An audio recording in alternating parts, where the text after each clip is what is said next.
दोस्तों बात करेंगे अनंत चतुर्दशी की कि कब है। अनंत चतुर्दशी का जो पर्व है दोस्तों, हिंदू धर्म में इसकी बहुत ही मान्यता है। यह दिन भगवान विष्णु के अनंत स्वरूप को समर्पित है।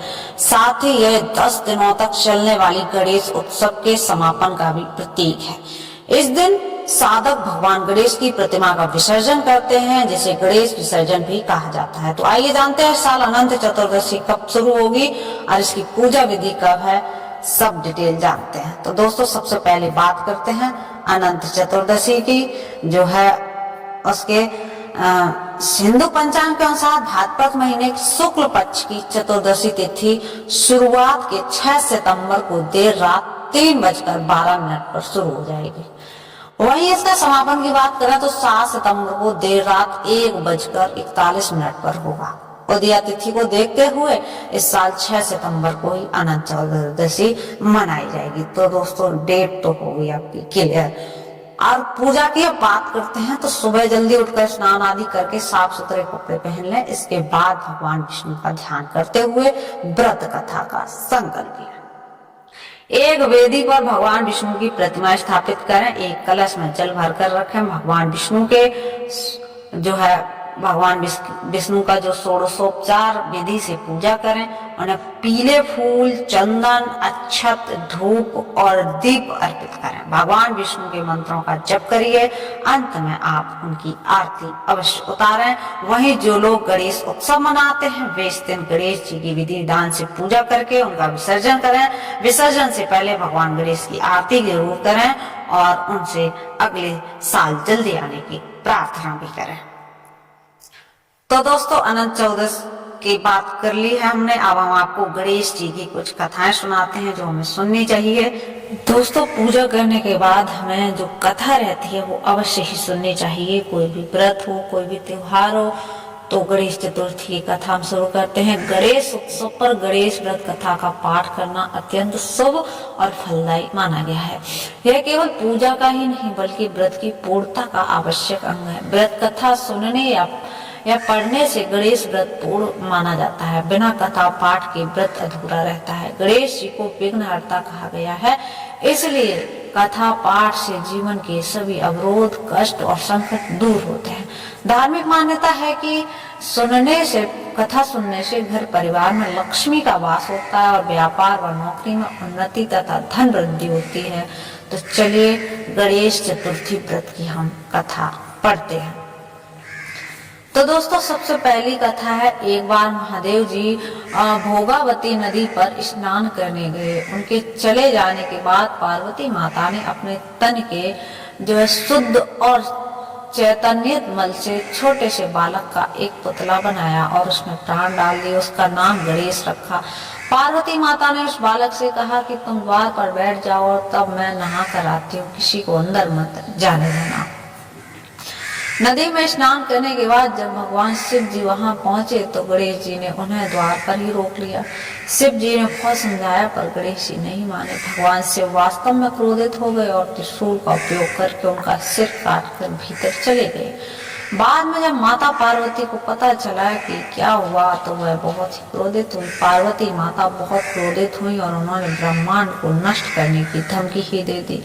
उन्हें शांत करने के लिए भगवान शिव ने अपने गणों को सबसे पहले जिस जीव को देखा उसका सिर लाने के लिए भेजा। गणों ने उत्तर दिशा की ओर लेटे हुए एक हाथी को देखा। उन्होंने हाथी के सिर को लड़के के धड़ पर प्रत्यारोपित किया और उसे पुनर्जीवित कर दिया। तब शिव ने उनका नाम गणों का प्रमुख गणेश रख दिया।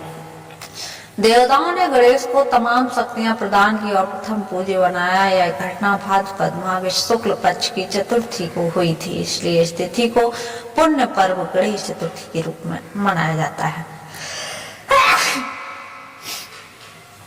दोस्तों अब बताते हैं गणेश चतुर्थी की दूसरी कथा। पूर्व काल में राजाओं में श्रेष्ठ राजा नल थे। उनकी रूपवती रानी का नाम दमयंती था। जो दमयंती थी वह शापवश राजा नल को राज्यच्युत खोना पड़ा और रानी के वियोग से कष्ट सहना पड़ा। तब दमयंती ने इस व्रत के प्रभाव से अपने पति को प्राप्त किया। राजा नल के ऊपर विपत्तियों का पहाड़ टूट पड़ा था। डाकुओं ने उनके महल से धन गजशाला में हाथी और घुड़शाला से घोड़े हरण कर लिए थे तथा महल को अग्नि से जला दिया था। राजा नल भी जुआ खेलकर सब कुछ हार चुके थे। नल असहाय होकर रानी के साथ वन को चले गए। शापवश स्त्री से भी वियोग हो गया। वहीं कहीं राजा और कहीं रानी दुखी होकर देशाटन करने लगे। एक समय वन में दमयंती को महर्षि सरभंग के दर्शन हुए। दमयंती ने मुनि को हाथ जोड़ नमस्कार किया और प्रार्थना की, प्रभु मैं अपने पति से किस प्रकार मिलूंगी। सरभंग मुनि बोले, दमयंती भादों की चौथ को एक दंत गजानन की पूजा करनी चाहिए। तुम भक्ति और श्रद्धा पूर्वक गणेश चौथ का व्रत करो, तुम्हारे स्वामी तुम्हें मिल जाएंगे। सरभंग मुनि के कहने पर दमयंती ने भादों की गणेश चौथ का व्रत आरंभ किया और 7 मास में अपने ही पुत्र और पति को प्राप्त किया। इस व्रत के प्रभाव से नल ने सभी सुख प्राप्त किए। विघ्न का नाश करने वाले तथा सुख देने वाले यह सर्वोत्तम व्रत है। दोस्तों, अब गणेश चतुर्थी हम आपको एक और तीसरी कथा सुनाते हैं। एक बार की बात है, भगवान शंकर माता पार्वती के साथ नर्मदा नदी के तट पर गए। वहां पार्वती जी के साथ चौपड़ खेलने की इच्छा जताई। हार जीत का निर्णय कौन करे, इसके लिए पार्वती जी ने घास के तिनकों का एक पुतला बनाकर उसे कहा कि बेटा, हार जीत का निर्णय तुम्हें ही करना है। संयोग से 3 बार लगातार पार्वती जी जीती, लेकिन जब निर्णय सुनाने की बारी आई तो बालक ने भगवान शंकर को विजयी बता दिया। इससे क्रुद्ध होकर माता पार्वती ने उन्हें एक पैर से लंगड़ा होने और कीचड़ में रहने का शाप दे दिया। बालक ने जब अपनी अज्ञानता के लिए माफी मांगी तो माता पार्वती को उस पर दया आ गई और उन्होंने कहा कि ठीक है, जहाँ नाग कन्याएं गणेश पूजन के लिए आएंगी तो उन्हें उपदेश से तुम गणेश व्रत करके मुझे प्राप्त करोगे। इसके बाद वह भगवान के साथ कैलाश पर्वत पर चली गई। लगभग 1 वर्ष बाद सावन मास में नाग कन्याएं गणेश पूजन के लिए वहां आई।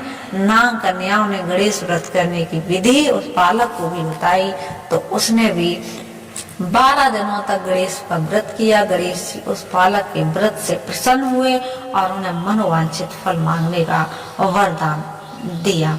बालक ने कहा कि भगवान मेरे पैरों में इतनी शक्ति देगी वो कि मैं खुद से चलकर कैलाश पर्वत पर अपने माता पिता के पास जा सकूं। भगवान गणेश जी ने बालक की इच्छा पूरी की, जिससे बालक कैलाश पर्वत भगवान शंकर के पास जा पहुंचा। जब भगवान ने उससे पूछा कि वह यहाँ कैसे आया तो उसने गणेश व्रत की महिमा बता डाली। नर्मदा नदी के तट पर हुई घटना के बाद से माता पार्वती भी भगवान शंकर के अप्रसन्न चल रही थी, इसलिए भगवान शंकर ने भी गणेश व्रत किया। तो माता पार्वती भागी भागी उनके पास आई और पूछा कि आपने ऐसा क्या किया कि मैं आपके पास भागी भागी चली आई। तो उन्होंने गणेश व्रत के बारे में बताया। इसके बाद माता पार्वती ने गणेश व्रत किया, जिससे उनके पुत्र कार्तिकेय उनके पास आ गए। उन्होंने भी अपनी माँ के मुख से इस व्रत के महात्म के बारे में सुनकर यह व्रत किया और इस व्रत के बारे में विश्वामित्र जी को बताया। इस प्रकार इस व्रत के माध्यम से गणेश जी ने जैसे सभी मनोकामनाएं पूरी की, उसी प्रकार इस व्रत को करने वाले हर श्रद्धालु की मनोकामना भी वो पूरी अवश्य करते हैं। तो दोस्तों, आप भी गणेश चौथ का व्रत रखते हैं तो इन कथाओं को सुनिए और आपकी भी मनोकामना अवश्य पूरी होगी।